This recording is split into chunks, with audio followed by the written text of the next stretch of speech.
Broken-hearted si Jamil na makilala niya si Wallister. Niligtas siya nito sa kapahamakan. Bilang pasasalamat, ninakawan niya ito ng halik. Gwapo si Wallister at isa to sa mga sikat na varsity players sa universidad na pinapasukan nila pero low profile ang dating nito. Mula noon, madalas itong sumusulpot kapag depressed siya and he would cheer her up. Kaya nang mamroblema ito kung sinong may haharap itong girlfriend, sa mga magulang nito pumayag siyang magpanggap. Nung una ang purpose niya para pagsilosin ng ex-boyfriend niya, pero nang lumaon na malayan na lang niya, hulog na ang damdamin niya para kay Wallister. Chapter 1. Nakatunghay si Wallister sa lagoon habang nakaupo siya sa stage. Halos madilim na ang paligid pero wala pa siyang balak umuwi. Naroon siya upang makapag-isip na walang mangiistorbo sa kanya. Gusto niyang ipahinga ang pagal na isip at katawan bago siya kumuha ng midterm exams niya sa susunod na araw. He had been very busy these past few weeks reviewing. Nagtatampo na nga sa kanya mga kaibigan niya dahil hindi niya nasasamahan ng mga ito sa mga lakad ng mga ito. He was always been a good boy. Ang pagkakakilala nga sa kanya ng lahat, Wallister the Angel. Di nga raw yata siya marunong magalit. Ayon na rin sa kanya mga kaibigan. Isa siya sa membro ng sikat na fraternity sa pinapasok ko universidad. Kasama niya roon ang kanyang mga kaibigang sina Michello, Simon and Dervinson. As an individual, he was famous in his own right. Isa siya sa mga manlalaro ng basketball team ng UP, ang UP Fighting Maroons. Miyembro din siya ng swimming team at marami na siyang karangalang natamo tuwing sasali siya sa mga kompetisyon. Some said he had an angelic and boyish face. Kaya naman tuwing may laro ang UP Fighting Maroons laban sa team na ibang universidad na kasapi sa UAAP, talaga namang tinitilian siya ng mga humahanga sa kanya. Di naman sa pagmamayabang, pero maraming babaeng nagkakandara pa sa kanya, makuha lang kanyang atensyon. Karamihan sa mga ito na uuna nang gumawa ng paraan para makipag-date sa kanya. He would turn their offers down as politely as he could so they would not feel bad. Mas prioridad kasi niya ang kanyang pag-aaral. Saka ng pakikipagrelasyon. He would have plenty of time for that after he graduated. Naramdaman niya nag-vibrate ang kanyang cellphone. Tumatawag ang kaibigan niyang si Simon. Oh, napatawag ka. Nag-break muna ako. Nababagot na ako magbasa ng sangkatutak na reviewers at libro natin eh. Reklamo nito. Chill out, man. Huwag mo masyadong alalahanin ng mga exam bukas. Papangit ka niyan. Biro pa niya rito. You're right. Madali mong masabi yan kasi alam ko nakapag-review ka na. I gotta hang up. Magbabasa na ulit ako. Maya-maya, si Machado naman ang tumatawag sa kanya. Wallister, nasan ka ba ngayon? Nagre-relax lang muna bago umuwi. Why don't you drop by our house and help me out in reviewing for my exams tomorrow? Hindi ko makontak si Darwinson. Mukhang nagmonghe na naman yun sa bahay nila. Kayang-kaya mong mag-review mag-isa. Tsaka mamaya pag uwi ko, magre-review pa rin ako. Mukhang nagkukumahog na naman ng mga kaibigan niya sa pag-review. Nasa ganong kaisipan siya nung agawin ng pansin niya ng isang naghihinagpis at malungkot na boses. Nakita niyang anino ng isang babae. Tila magpapakamatay ito. Sinigawan niya ito. Di naman niya intensyon na gulatin to. Oh no! Nakapatay yata ako ng tao. Ani Wallister sa sarili. Pinagpapasalamat niyang bumigay ang sanga ng punong pinagtalian ito ng lubid at sa lagun ito bumagsak. Bumaba siya ng stage upang tingnan kung anong nangyayari sa babae at para tulungan na nga rin ito. He would be willing to help her with whatever problem she had para makabawi naman siya sa panggugulat niya rito. Kamuntik pa siyang matawa na makita ang itsura nito. May mga lumot ito sa buhok. Kung hindi lamang niya napigil ang sarili, magpapahagalpak na talaga siya ng tawa. Nang tuluyang makaahon na to sa tubig, naparanok siya. Humahakap sa makurbang katawan nito ang pulang t-shirt na suot nito. She had the body of a goddess which any man would drool over, and he was not an exception too. Heat was slowly making its way to his consciousness, down to his groins, to his utter surprise, dahil madali lang na mapukaw ng isang babae ang kanyang interes. She was walking angrily towards his direction. His eyes were like firing laser beams to him. Sa pagkakatulala niya, hindi na siya nakailag pa sa pagsugod nito. Pinagbabayo siya nito sa kanyang dibdib. Walang hiya ka? Muntik na ako matigok ng dahil sa iyo. Hinuli niya ang kamay nito at tinawakan niya yon na mahigpit. Ngunit tinulak siya nito ng malakas na kamuntik na ng ikabuwal. Hoy balasubas, magpaliwanag ka ngayon din sa pangiistorbo mo sa akin? Hinawi pa nito ang buhok na tumakip sa mukha nito. Bakit ka ba nagagalit? At nagtanong ka pa talagang impacto ka. Napamewang nabusa nito. Para sabihin ko sa'yo, muntik na ako mabigti kung di lang nabali yung sanga ng puno. Bakit ka ba nagagalit sa akin? Di ba magbibigti ka na rin naman? Dapat nga pasalamatan mo ko dahil nagbagad na loob akong tumulong at tinutuloy yung binabalak mo. He groaned inwardly due to the ridicule of what he said. Pwisit ka? Sinira mong pag-i-emote ko. Para sabihin ko sa'yo, wala akong balak na magpakamatay. Mahal ko ang buhay ko para gawin ng ganun katsipan. Pagkasabi nun, binirahan na ito ng alis. Sumunod siya rito. Sa kalagayan nito, baka ulitin pa nito ang tangkang pagpapakamatay. Kahit sinabi pang hindi naman talaga yon ang balak nito. Kargo ng kanyang konsensya kapag may nangyaring masama dito. Naramdaman ni Jamil ang pagsunod ng pakialamerong lalaki na sumira sa todong pag-i-emote niya kanina. Kamuntik nang mautas ang kanyang kagandahan dahil dito. Mabuti na nga lang talaga na bali ang sanga ng punong pinagtalian niya ng dubid. Na makita nga niya ito nakatayo sa pampang ng lagun. Ang buong akala niya patay na siya. Malaanghel naman kasi ang kagwapuhan ng estrangherong lalaki. He radiated utter kindness, which anyone could readily feel it in his aura. Bigla tuloy parang gusto mag-evaporate ng galit niya para dito dahil sa ginawang panggugulat nito sa kanya. Ang maamong mukha nito, yung tipong hindi gagawa ng di mabuti. Idagdag pa ang puting-puting get-up nito kaya napagkamalan niyang anghel ito. Ang malamlam ng mga mata nito, deep-set, kababakasan ng kabaitan. Parang nangihigop yun ng kamalayan sa pagtitig lamang dito. Even though those eyes evoked innocence and kindness, it was one deadly weapon of seduction, and she could say it was one of his best assets. Dahil marami pa sa pisikal na aspeto nito ang kaaya-aya sa mata. And how could she not notice those lips that promised heaven on earth? Ang taas nito, ang morenong kulit, ang swabing amoy nito ay nagsama-samang nag-aklas sa kanyang diwa upang magpabangon sa isang makapangyarihan, ngunit estrangherong damdamin na noon lang niya naramdaman sa tanang buhay niya. Dahil sa halo-halong damdamin, nakatikim ito ng angking katarayan niya. Pero mukhang tinapatan nito ang pagkapilosopo nito at ang katarayan niya, na lalo pang nagpadagdag ng inis at asar niya para dito. She noticed that he looked more handsome because of the slight twitching of the corner of his lips that produced a seductive grin that could melt any woman's heart. So the angel was a devil in disguise after all. Nilayasan na lang niya ito dahil sa samot-saring contradiction sa kanyang isip at damdamin para sa komplikadong nilalang na ito. Ramdam pa rin niya ang patuloy na pagsunod nito sa kanya. Ano ba? Para kang aso sa ginagawa mo. Huwag ka na nga bumuntot-buntot sa akin. Singhal niya rito. But I just can't let you leave. Baka karaguhin pa ng konsensya ko kung may masamang mangyayari sa'yo dahil lang nagpangtangkaan muling magpakamatay. Ilang ulit ko pa bang dapat sabihin sa'yo? Wala akong balak na magpakamatay. Kaya pwede ba tantanan mo na ako? Chupi!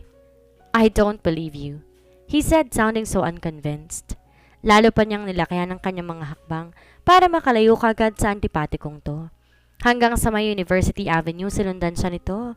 Doon sila inabutan ng pagbuhos ng malakas na ulan. Dali-daling tumakbo siya papunta sa malapit na waiting shed. Doon din to nagtungo kaya naamoy na naman niya ang pabangong gamit nito. Umalis ka nga dito? Lumipat ka na nga sa kabilang waiting shed. Taboy niya rito sabay tulak.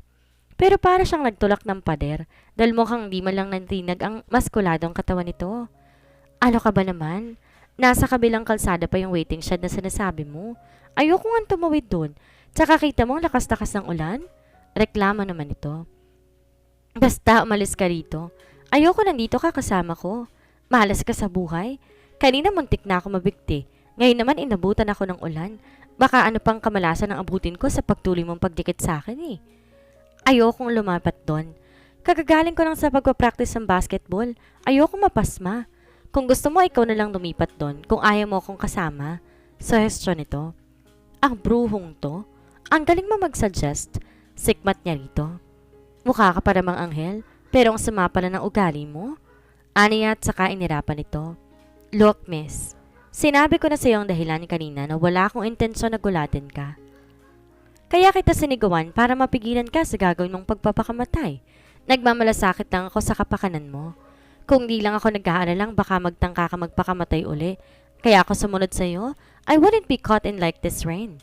Tila iritado pang paliwanag nito. Di na lang niya pinansin ito. Inip na siya sa paghihintay kung kailan titila ang ulan. Parang matagal sa pag-ikot ang oras. Panay ang sulyap niya sa kanyang suot na relo. Bakit ka ba magpapakamatay kanina? Untag nito sa kanya maya-maya. Iningusan lang niya ito at dito sinagot. Humalukip-kip pa siya habang nakasimangot para hindi na to magtanong pa. You know what? It's easier to open up to a stranger. You can open your heart to him. Hindi ka mahihiya na sabihin sa kanyang gumugulo sa utak mo dahil di naman kayo magkakilala.